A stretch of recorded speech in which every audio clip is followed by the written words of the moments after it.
用脑学习第4集，有人在学习，看起来很认真，但是不太用脑啊，把它背起来、抄下来，然后拼命写练习题。那其实有时候看起来很认真，但没有在用脑。这个尤其是学校毕业以后啊，很多人几乎没有读一本书啊，没有读正常的书啊。以前呢都还会看一些八卦杂志，知道吗？现在因为手机资讯丰富啊，大家看手机就够了，读书就是更困难。但是书常常都是很精华的知识啊，所以念书找一些适合你的书好好把它看完这个是非常有补脑的效果的那今天方医师就来分享说，如何用脑来读一本书，我把它叫做 active reading， 不是用眼睛看，看完就说我看过这本书了，而是用脑袋看。那主动的看，积极的看，英文叫做 active reading。以前方医师看书的时候就像在一本书打开以后，那到处画眉批那有时候呢，我还会把它圈起来，然后打个叉说，这一段写的有问题，那括号说屁这样子，其实没那么不礼貌了。好，那有时候会做很多的注解，那我超喜欢注解的，所以一本书常被我涂的这个已经不像样了。然后还不够写，所以一本书常常被我这样左写右写的，写的一大堆但是事实上，你看完那本书，你还会再去看吗？它藏在几百页的书当中有时候你不会去看。早期也没有其他的工具所以你也只能够不断的加眉批来代表你是一个积极学习的读者。那现在随着工具的进步已经有新的工具可以使用了不是只有古时候的纸笔而已那我来分享说，我用现代的工具来读一本书的方法是什么比如说这有一本书叫做《情绪大脑的秘密档案》那书也是写得很有趣那方医师呢就打算把这本书呢用数位笔记的方法记录起来，不用再靠以前手写眉批的问题。首先呢，如何做这个数位的笔记？那我们在手机里面我下载了一个APP， 这 APP 呢叫做 A-Note， 待会我会介绍这个东西。今天没有替 A-Note 广告的成分不过 A-Note 也算是比较大的一个笔记的一个软体那 A-Note 呢，一打开之后呢，方医师已经建立了很多的档案夹，所以你会看到呢，其中有一个档案夹呢，方医师设定的叫做心理学。所以呢，我在看这本书的时候，我同时在心理学的档案夹里面设定一个档案。那这个 A-Note 呢叫做 Ocean Note，Ocean 就是很厉害的，厉害到恐怖的，叫做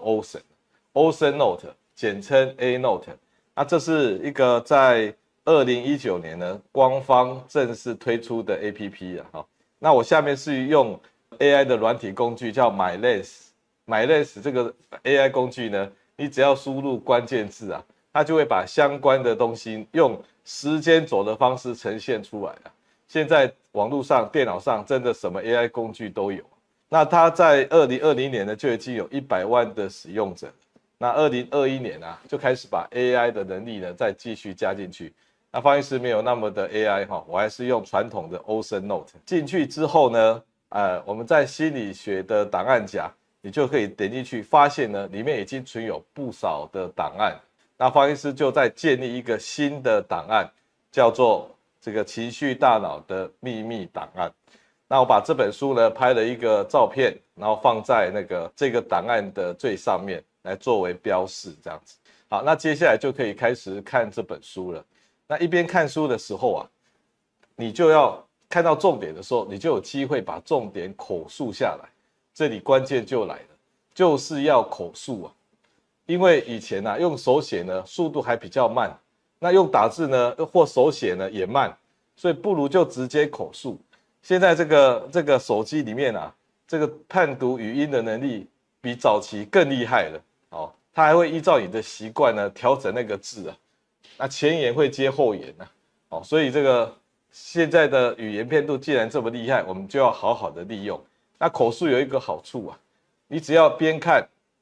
把重点呢转译成你可以用的语言，那把它讲出来，那这样很省时间然后用文字的方式那中间如果有一些漏字或者是一些这个错误的字，再稍微修改一下，所以就会得到及时的笔记，又方便又快速。那方医师做的笔记都类似这个样子哦。你看哦，就写的哇，这个有一些符号哦，有一些标题，那还有一些插图哦，插图比如说你今天念到某个专有名词呢，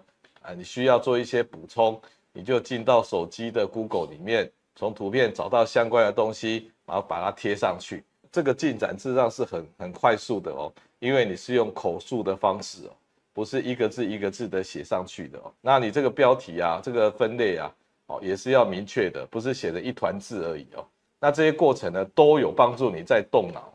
所以你一边念书，一边做这个即时的数位笔记啊，就是一种 active reading 啊。那在笔记里面你要写上什么东西呢？首先呢，它是一个有架构的笔记的，所以你的标题、标号、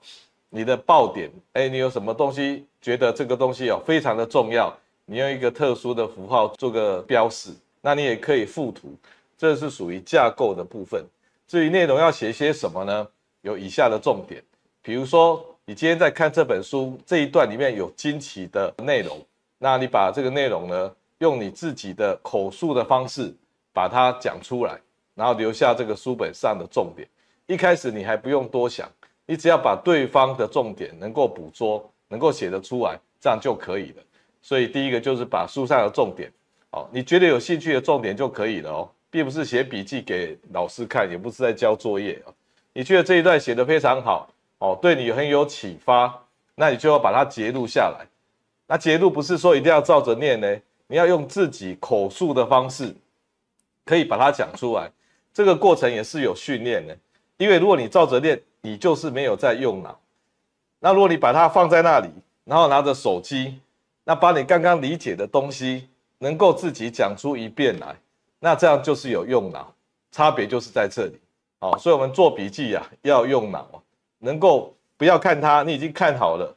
拿手机出来，你把它讲一遍，讲得出来，代表它有过脑啊，过你的脑啊，讲不出来那你还没有进你的脑，你只是像鹦鹉一样把它背出来而已。所以过脑就是不太看，用手机把它讲出来。讲完之后呢，你觉得这一段为什么你觉得很有启发性？你到底启发了什么？以前呢都在书上用纸笔这个涂涂抹抹写很多眉批注解你现在在手机上把刚刚你写完的重点的下面做一个符号来代表以下是你自己的心得。那把这个被启发的内容一下子很有感觉的内容呢，写在这个重点的下半部。所以书上的重点，自己的心得，自己的心得讲完之后，你常常会发现解决更多的问题呢，你的疑问反而是更多的，因为你会延伸出去，呢，把你延伸的未解的可以继续研究的，你再做一个符号标示，然后就把你的疑问延伸呢补充在下面。所以总共有3个结构。第一个呢，书上的重点，启发你的重点。第二个呢，你自己的心得是什么，跟你以前的知识做比较，它为什么启发了你。第3个，留下未解的延伸跟问题是什么。所以1、2、3把它写在你的数位笔记上，一气呵成。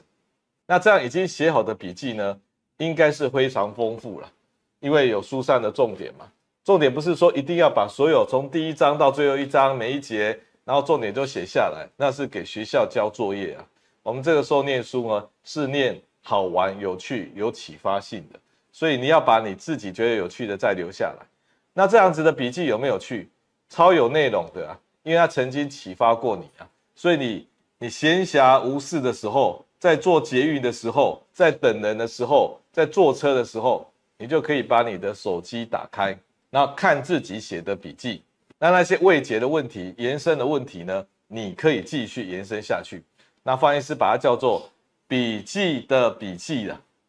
第一次已经做很好玩的笔记第二次还有针对你这些笔记呢，你再揭露出更大的重点，好像一直收缩，一直收缩，一直收缩，最后掏出来的是黄金把杂质去掉的黄金那就是你脑袋里面的智慧。好，那这样的笔记呢，就是非常神奇的。最后呢，就达到孔子啊2000年前的孔子说的知之为知之啊，不知为不知啊。你看方医师在数位笔记上是不是强调你到底知道什么？你知道什么你可以讲得出来的才算是你知道的。那你已经写在你的数位笔记你的手机里面，记得在网络上要做备份， A-Note 也是有网络备份的，所以才不会遗失掉。那就把你已经知道的东西整理到都变成精华了，黄金了，去掉杂质的。孔子也要讲一句话，不知为不知啊，不知道什么就说不知道什么。我们不能像 AI 一样有时候不知道什么还会硬凹硬掰，你知道吗？不知道什么你就留下问号，但是你的问题有时候要明确，你到底是什么问题，你的疑问是什么？有时候你会发现当你把问题问得更清楚的时候，答案就自己跑出来。所以爱因斯坦说他看到一个题目他99% 的时间呢都在了解这个问题到底为什么是一个问题，问题的背景是什么。那他用9%的时间去了解这个问题，只花不到1%的时间去解这个问题所以问题很重要所以问题就是不知为不知真正有学问的人会继续进步的人呢，是心里面留下问题的，存有问题的，脑袋是问题挤的真正封闭自己、自以为是的专家学者其实脑袋是存有答案的，因为他一直用同样的标准答案在回答不是专家的人，所以存有答案的人呢，会封闭自己。存有问题的人呢，会成为智慧的人士，继续前进。那方医师上次有提到过资料、资讯、知识跟智慧这是一个这个人类学习的架构那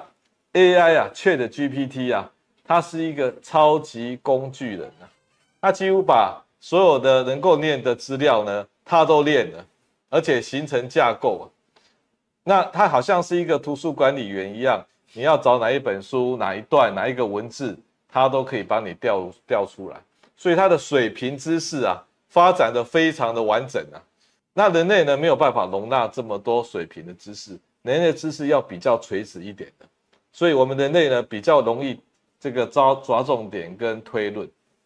那我们就要发挥我们人类这个垂直思考的优点我们不能够跟 AI ChatGPT 去比拼水平思考因为我们的大脑容量没有办法放这么多当你用这种水平的学习方式累积越来越多的资料，而没有去消化它变知识的时候，你会发现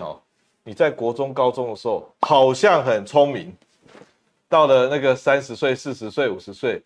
书念得越多越来越笨了。所以这个我们要用垂直式的思考。那怎么样利用我们现代工具的优点，再加上人类垂直式的思考呢？那今天的 Active Reading 就是一个方式。那我们平常呢可以用 ChatGPT 或者类似的工具去找资料，然后找完资料，这个只是找资料而已你不要去偷用它的结论或者是它整理的东西，然后直接 copy 复制那这一点我要跟当老师们尤其是大专的那个或高中的老师们分享常常大家都担心说学生直接把老师的功课输入 AI然后 AI 在几秒钟之内呢把答案呢全部倒给你，那 copy 复制交给老师那老师是很怕这一种作业，那怎么克服呢？怎么克服我想到一个办法就是凡是这种 AI 可以解决问题的这个功课你就叫学生们呢要交2份作业。第一份作业呢就是自己做的作业，像方医师上次提到从 Google 里面找一些图片，然后整理资料，然后自己做出来的报告。那第2份作业呢，同样的题目给 AI 完成，然后呢看看 AI 做的答案跟你做的答案的比对，这个就避免这个只用 AI 来骗老师的问题学生也可以比较说到底自己知识整理的水平跟 AI 的水平是怎么样。如果你比他还要低更没有内容那你就要小心了他快要取代你。然后我们这个知识的累积呢，从第一个步骤这个目前资讯化已经帮我们省了很多的麻烦。以前必须要在图书馆里面一本书一本书的找资料，非常的辛苦的。现在手机网络 ChatGPT 帮你找一找答案，马上就一大堆资料交给你了。但是资料没有重点啊，你要自己来整理啊，你要抓重点的能力啊。你读一本书抓重点的能力，跟人家讲话抓重点的能力，所以抓重点是第一个智能的起点呢。所以如何从一大堆散乱的资料变成有意义的、有用的资讯，这是知识的起点，智慧的起点，就是抓重点。那做完重点之后，一堆重点啊，对，这的确是重点。那第二步呢，就要把它概念化。从抓重点到概念化，是一种垂直思考的方式呢，跟 AI 那种水平思考只会收集资料是不一样的呢。所以我们人类的优点就在于抓重点跟概念化，那也就产生知识了，对不对？知识无比宝贵啊！好，从这个资料资讯到知识，看起来已经很美好了。如果你还要变得更这个顶尖的知识你就是要比较，因为知识只是一个非常浓缩的精华，你必须要把这个知识放在整个背景上去了解呢，它的意义在哪里？那一个没有疑问的没有那个让你觉得任何疑问的知识呢，不是最好的知识。真正最好的知识是有疑问的、有延伸的，那才是真正的知识啊。什么叫做伪科学？你知道吗？科学跟伪科学科学就是有可能是不对的，伪科学是怎么说都是对的，只有对的没有错的，那叫做伪科学，检验科学的标准。所以如果你一个知识已经成型以后，你还留有疑问，还有延伸，那是很精美的知识，那就开始往智慧的路前进了。那最后呢，方医师又来一个像春联一样，横批是用脑学习然后上下联是别人的重点要会抓了。有些人呢，常常不听别人讲什么，也不看书上讲什么，一开始就要发表自己的想法，意见很多啦，非常的这个独霸，在讲话的时候呢，只是想讲自己的东西没有办法倾听理解别人的东西。今天不管是交朋友、聊天、讲话、看书、学习，第一个要做的应该是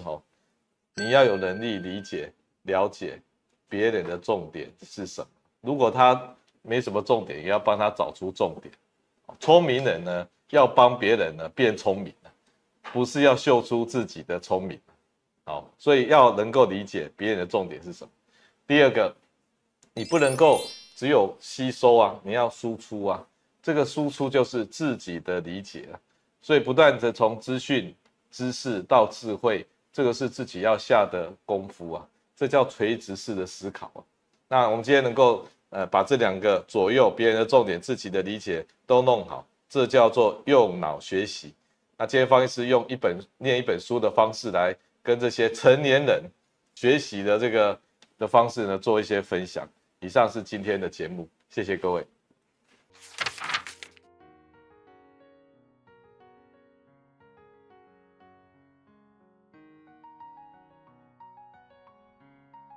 想要从医学的角度来了解人生的问题吗？记得按赞、订阅、开启小铃铛，分享给所有的亲朋好友，让我们一起提升台湾的医疗文化。